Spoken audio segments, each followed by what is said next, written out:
Abra sua Bíblia no livro de Isaías, no capítulo 55.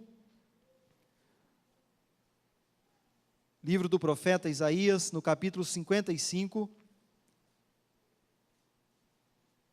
Nós vamos ler a partir do primeiro versículo e leremos todo este capítulo para entendermos aquilo que o Senhor tem para nos ensinar. Amém? Assim diz a palavra do Senhor: A todos vós os que tendes sede, vinde às águas, e vós os que não tendes dinheiro, vinde, comprai e comei. Sim, vinde e comprai, sem dinheiro e sem preço, vinho e leite. Porque gastais o dinheiro naquilo que não é pão, e o fruto do vosso trabalho ou o vosso suor naquilo que não satisfaz. Ouvi-me atentamente, comei o que é bom, e vos deleitareis com finos manjares. Inclinai os ouvidos e vinde a mim, ouvi e a vossa alma viverá. Porque convosco farei uma aliança perpétua, que consiste nas fiéis misericórdias prometidas a Davi. Eis que eu o dei por testemunho aos povos, como príncipe e governador dos povos.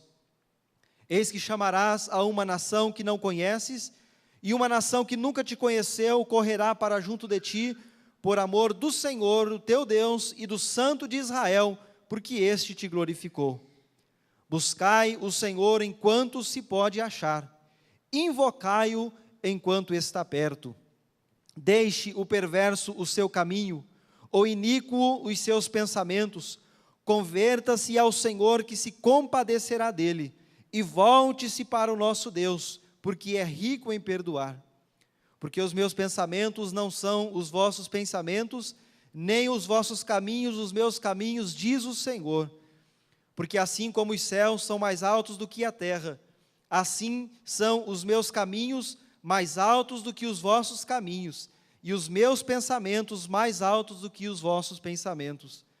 Porque assim como descem a chuva e a neve dos céus, e para lá não tornam sem que primeiro reguem a terra, e a fecundem e a façam brotar, para dar semente ao semeador e pão ao que come, assim será a palavra que sair da minha boca. Não voltará para mim vazia, mas fará o que me apraz, e prosperará naquilo para que a designei. Saireis com alegria e em paz sereis guiados. Os montes e os outeiros romperão em cânticos diante de vós, e todas as árvores do campo baterão palmas. Em lugar do espinheiro crescerá o cipreste, e em lugar da sarça crescerá a murta. E será isto glória para o Senhor e memorial eterno, que jamais será extinto. Amém? Podem assentar-se.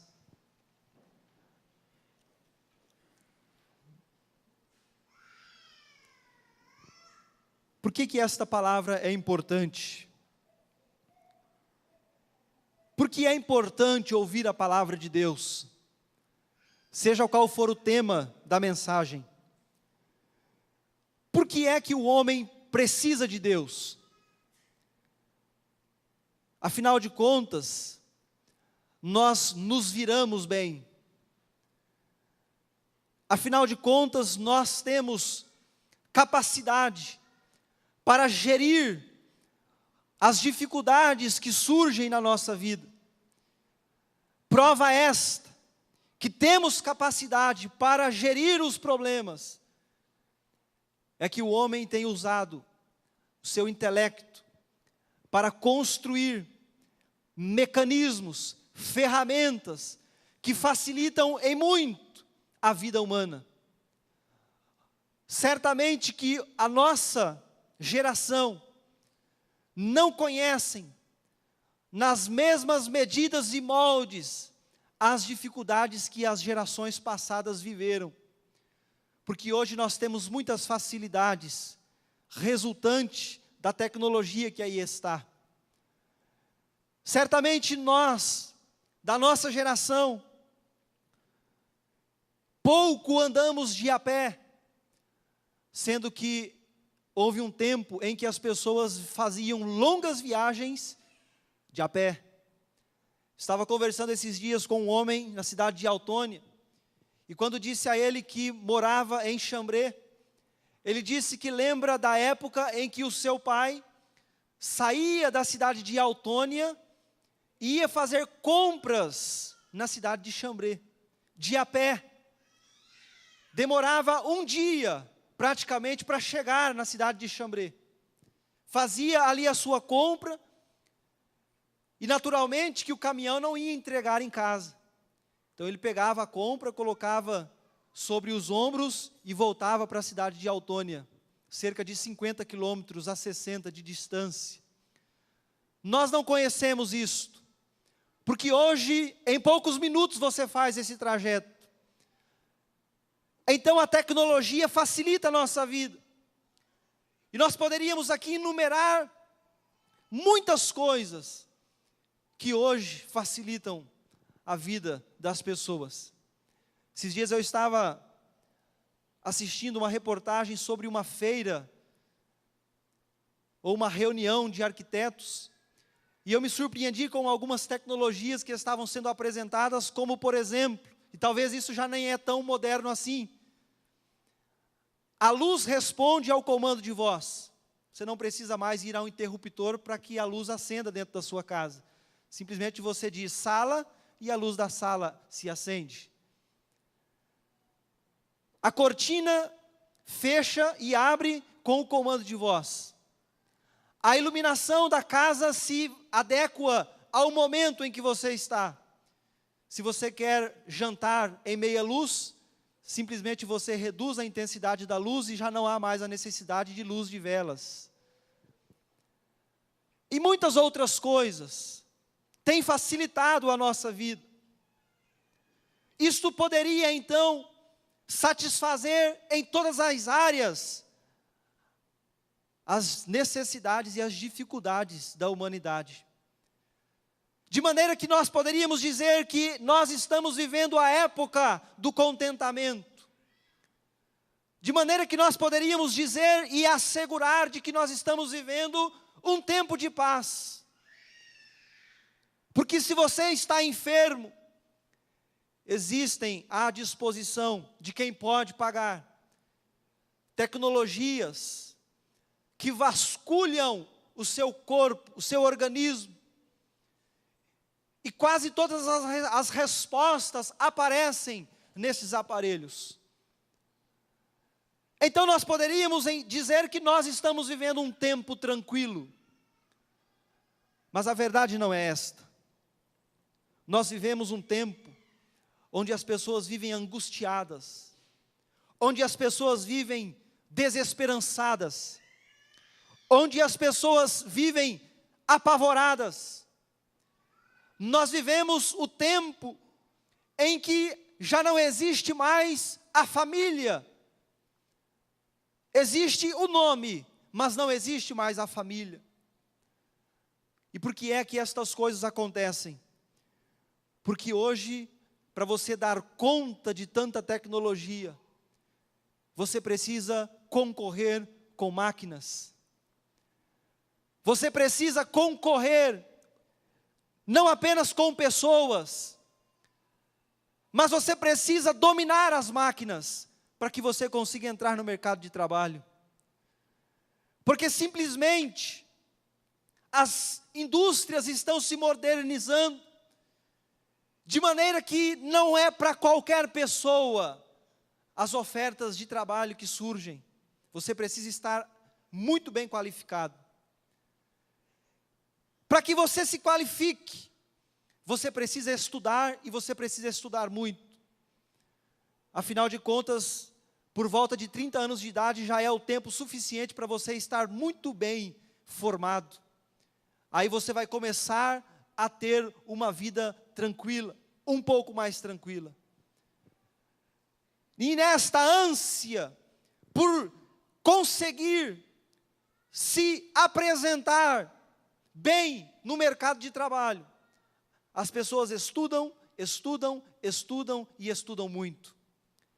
Mas após a formação, aí vem o trabalho. E aí a pessoa passa a viver em função do trabalho. E a família vai ficando esquecida, e a vida espiritual vai ficando esquecida. E aí nós entramos em uma situação urgente, em um mal que tem simplesmente tirado a razão das pessoas de viverem sobre a face da terra, que é a inversão dos valores. A sociedade passa então, neste momento, a valorizar o que não tem valor e desprezar aquilo que realmente tem valor. Quando você fala de estar na casa de Deus, alguém pode zombar dessa sua decisão. Quando você fala que você tira tempo da sua vida para orar, alguém pode zombar dessa sua decisão. Quando você diz que investe tempo na leitura da palavra de Deus, alguém pode zombar dessa sua decisão. Mas se você diz que você estará então indo para um local onde os prazeres estarão sendo oferecidos, prazeres que satisfazem tão somente a carne, mas que matam o espírito, então alguém vai chegar para você e dizer que você está tomando a decisão correta, porque afinal de contas a vida passa muito rápido, é muito curta, e nós precisamos usufruir da vida, nós precisamos curtir a vida. E as pessoas neste viés da vida, vai mudando, aquilo que é importante, vai mudando de lugar, na escala de valores da sua existência, aquilo que não tem nenhum valor, passa a ocupar os primeiros lugares da sua agenda, enquanto que aquilo que realmente faz algum sentido na vida, e em se tratando de Deus faz todo sentido, vai ficando esquecido, vai ficando para baixo, e vai sumindo, a ponto da pessoa simplesmente não mais entender o que é que Deus representa na vida de uma pessoa.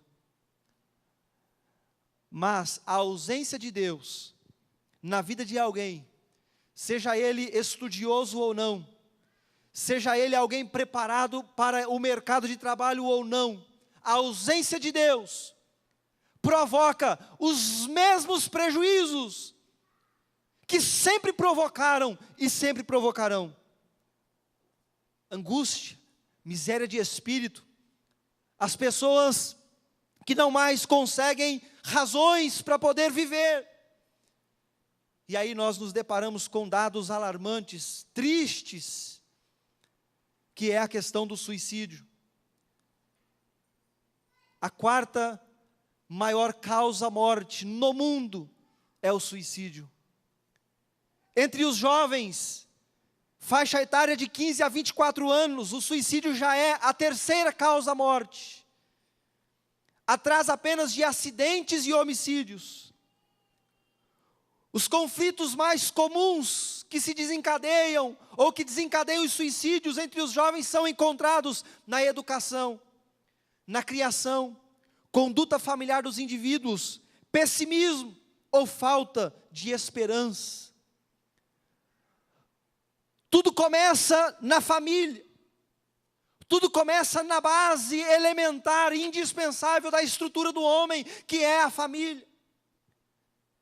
Porque simplesmente os filhos nascem e crescem sem a presença dos pais em casa, porque os pais estão desesperadamente querendo ganhar a vida, e por isso a criança desde muito cedo vai para uma pré-escola e lá fica, volta para casa nos braços do pai, exausta, dormindo.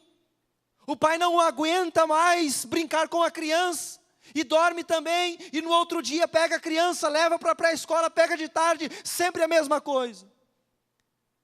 E a criança vai crescendo, e a criança então vai tendo a sua estrutura formada, longe dos pais, não reconhecem a figura do pai e da mãe, embora saiba que eles são seus pais.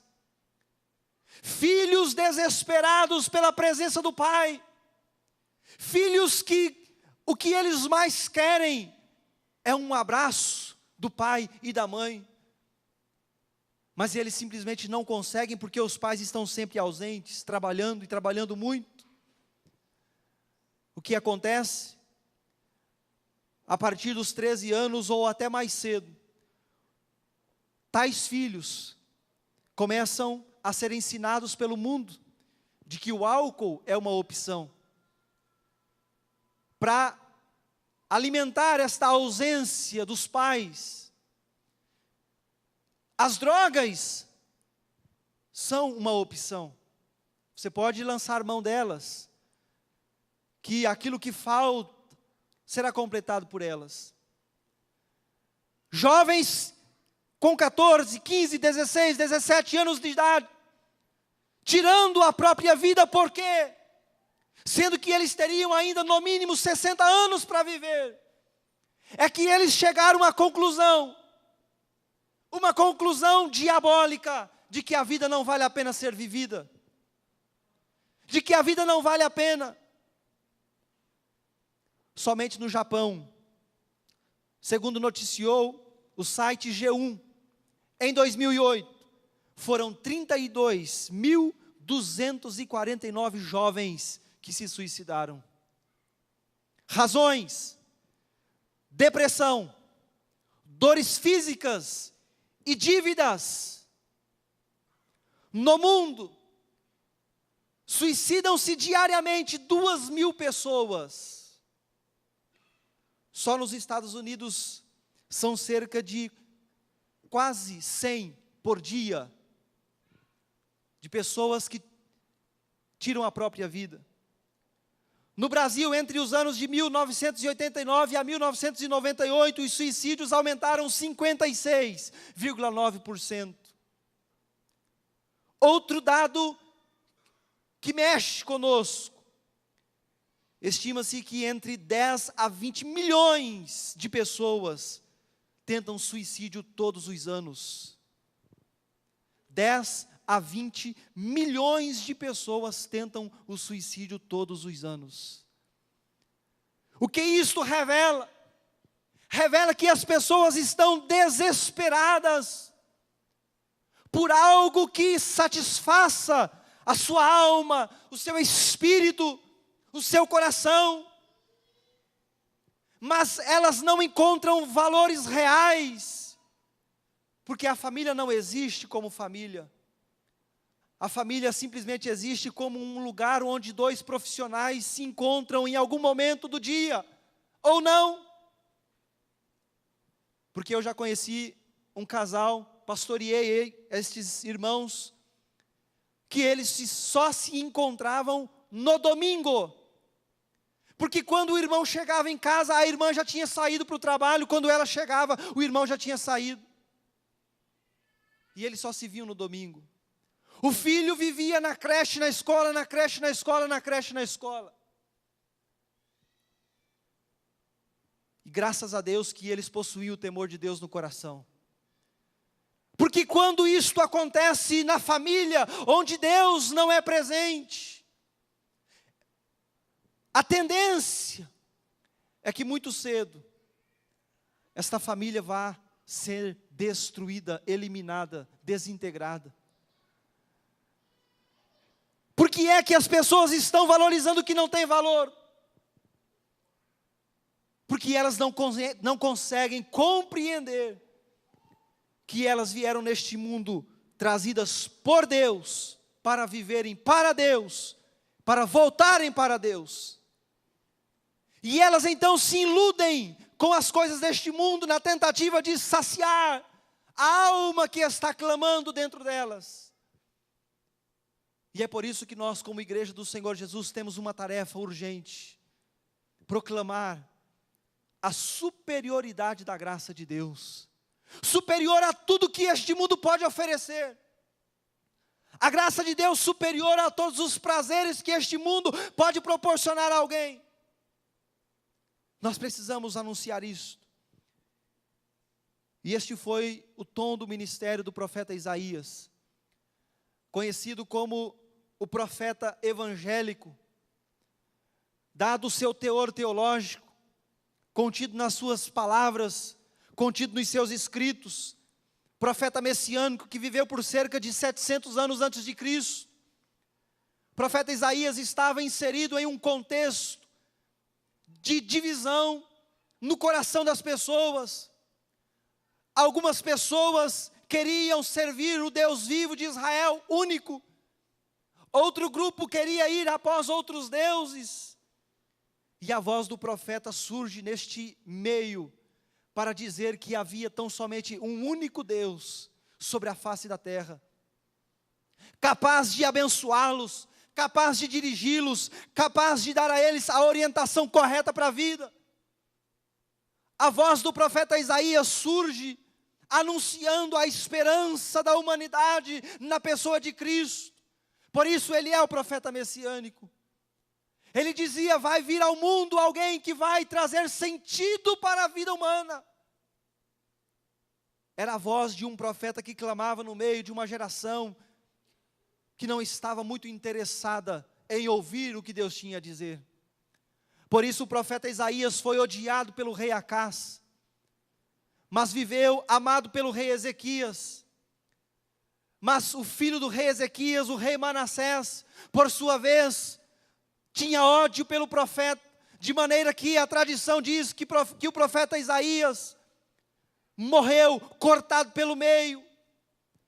Tal era a fúria do rei nas palavras do profeta, ou contra as palavras do profeta, que vinham sempre a ensinar o caminho da verdade, o caminho da satisfação verdadeira. Então o rei manda matar o profeta, cortando-o pelo meio. Mas a voz de Isaías, enquanto se fez ouvir, foi uma palavra que realmente faz toda a diferença, fez e continua fazendo, para aqueles que realmente querem satisfação verdadeira. É por isso que nós precisamos nos atentar para esta verdade, acerca da superioridade da graça de Deus. Mas por que é que a graça de Deus é superior? Porque somente a graça de Deus é capaz de restaurar o que foi perdido. Somente a graça de Deus é capaz de passar a fazer parte da vida de alguém cuja vida já não tem mais nenhum sentido, e fazer com que esta vida faça todo sentido sobre a face da terra. Por isso o profeta começa usando uma comparação de um vendedor ambulante que passa pela rua oferecendo o seu produto. E a linguagem é exatamente esta, a de um vendedor que passa pela rua gritando às pessoas o que ele tem a vender. Por isso ele começa dizendo: ah, todos vós que tendes sede, vinde às águas. Vocês que têm fome, vinde. Mas o apelo do profeta é interessante, porque ele diz: vós os que não tendes dinheiro, vinde. Vós os que não possuem mais condições de adquirir valores, vocês que já não têm mais nenhum bem em suas vidas, é para vocês. Vinde, os que não têm dinheiro, sim, vinde e comprai sem dinheiro. A graça de Deus atuando para restaurar aquilo que foi perdido. E por que é que foi perdido?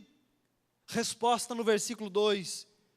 Porque eles estavam comprando pão que não era pão para tentarem se satisfazer.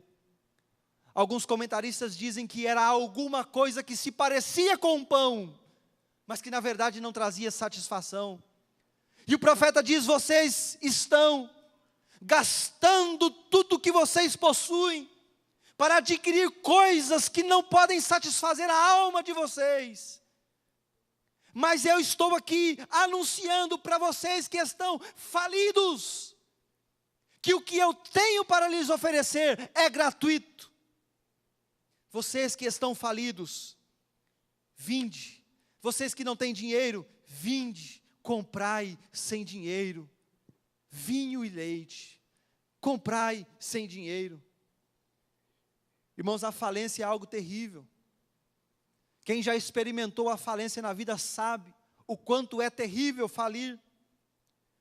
A falência traz consigo inúmeros sentimentos, sentimento de humilhação, sentimento de dor, sentimento de incapacidade, o sentimento do pânico, a vida deixa de fazer sentido, o desespero, a revolta, a pessoa se sente desprotegida. Mas a pior falência que existe não é financeira. Não existe nada pior na vida de uma pessoa do que ela falir como pai, do que ela falir como mãe. A falência da honra. Não existe nada pior para uma pessoa do que falir como esposo. E quantas vezes nós escutamos esposos e esposas dizendo, nos momentos de aconselhamento: pastor, eu estou falido como esposa, como esposo, como pai, como mãe, a minha casa está falida, o meu lar está falido. É por isso que muitas pessoas deixam de ver graça na vida. É por isso que muitas pessoas simplesmente acham que a morte é o melhor remédio, porque ela já comprou tudo aquilo que podia, tentando encontrar resposta.